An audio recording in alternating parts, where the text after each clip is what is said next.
Assalamualaikum warahmatullahi wabarakatuh. Waalaikumsalam warahmatullahi wabarakatuh. Ada pepatah lawas mengatakan bahwa usaha tidak akan mengkhianati hasil. Pasti teman-teman sudah sering mendengarnya, bukan? Pepatah ini masih sering digunakan karena alasan masih relate dengan zaman sekarang. Padahal ternyata ada beberapa hal yang dapat kita lakukan dengan ringan yang akan berdampak besar dalam kehidupan kita dengan menggunakan prinsip Pareto. Maka dari itu, berdirinya saya di sini adalah untuk mempresentasikan resensi buku non fiksi Pareto Maximize the Best of You. Sebelumnya, perkenalkan, nama saya Nadifa Widodo dari kelas 2 dan 1. Di sini ada beberapa poin yang akan saya bahas. Yang pertama, identitas buku, isi buku, kelebihan dan kekurangan buku, kutipan favorit, serta dokumentasi. Yang pertama adalah identitas buku dari Pareto Maximize the Best of You. Buku ini ditulis oleh Ares Ulia, seorang penulis asal Yogyakarta, diterbitkan pada tahun 2024 dengan jumlah halaman 148 halaman.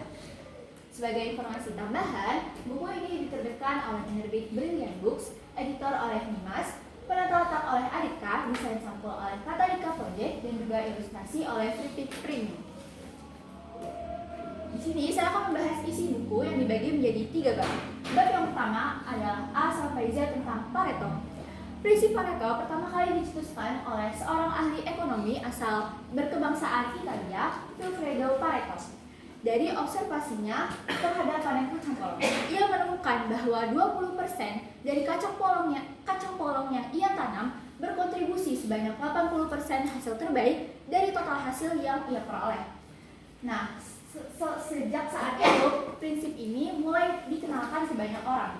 Intinya, prinsip Pareto mengemukakan bahwa 20% usaha akan menghasilkan 80% hasil terbaik. Konsep ini menekankan pemanfaatan aset utama secara efisien untuk nilai yang maksimal. Lalu, bagaimana kita dapat menerapkannya ke dalam karir ataupun pekerjaan kita? Ini dijelaskan di bab kedua, maksimal dengan 20% usaha terbaik. Jadi, seperti yang sudah saya bilang di awal, banyak orang beranggapan bahwa usaha tidak akan mengkhianati hasil. Dari itulah banyak stigma yang mulai muncul di masyarakat bahwa keberhasilan atau kesuksesan hanya dapat dicapai dengan usaha yang fantastis, sehingga banyak sekali orang-orang yang berlomba-lomba agar mencapai tujuan mereka dengan kerja yang sangat keras hingga mati-matian. Nah, ini memunculkan hustle culture ataupun toxic productivity. Kedua fenomena ini mirip sekali dengan workaholism atau fenomena kerja yang sangat keras yang tidak sehat. Sehingga ini prinsip Pareto menawarkan solusi dari kedua permasalahan tadi dengan menekankan efisiensi melalui kejelasan, kompetensi, dan juga konsentrasi. Jadi kita hanya perlu fokus pada 20% tugas terpenting, maka kita akan mendapatkan 20% hasil lebih cepat. Caranya, dari 20% tugas terpenting tadi, kita pilih tugas-tugas yang paling gampang namun paling berdampak sangat besar ke dalam karir ataupun pekerjaan kita. Agar lebih maksimal, prinsip Pareto juga dapat diterapkan dalam gaya hidup minimalis yang akan dijelaskan di bab 3 hasil terbaik setiap hari.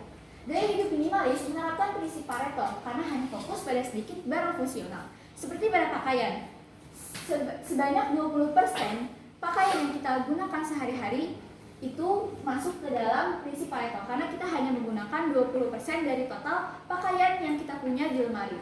Maka dari itu kita hanya perlu fokus pada barang yang benar-benar berdampak ke dalam kehidupan kita agar kita dapat mencapai kebahagiaan dan juga kenyamanan yang maksimal. Selanjutnya, setelah saya membaca buku ini, ada beberapa kelebihan dan juga kekurangan yang saya dapat. Yang pertama, kelebihannya ada contoh nyata disertai data yang membuat saya lebih memahami isi dari buku ini. Yang kedua, desain sampul yang menarik yang membuat saya tertarik untuk membeli buku ini, dan ilustrasi yang membantu saya untuk memahami buku ini juga, seperti pada bab 1 seperti ini. Lalu yang ketiga, terdapat tips dan juga panduan yang berguna yang bisa saya langsung terapkan ke dalam kehidupan sehari-hari. Adapun kekurangannya, yang pertama, gaya bahasa yang kurang saya sukai. Ada beberapa campuran kata bahasa Inggris dan juga bahasa Indonesia yang menurut saya kurang cocok. Lalu yang kedua, terlalu bertele-tele dalam penyampaiannya, seperti di bab 3, banyak sekali pengulangan kata ataupun kalimat yang menurut saya tidak perlu.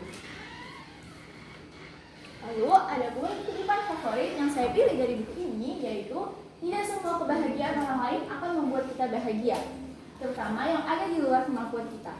Dari buku ini, saya belajar bahwa kita tidak perlu membandingkan kebahagiaan kita dengan kebahagiaan orang lain.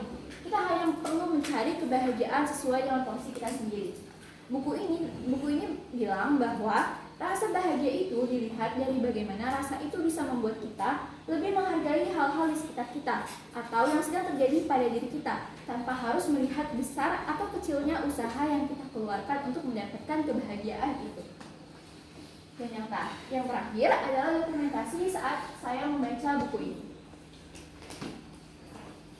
Saya sangat merekomendasikan buku ini bagi siapa saja yang ingin tahu tips dan juga trik bagaimana cara kerja cerdas ala prinsip Pareto. Mungkin itu saja yang dapat saya sampaikan. Mohon maaf apabila ada kesalahan. Terima kasih sudah mendengarkan. Wassalamualaikum warahmatullahi wabarakatuh.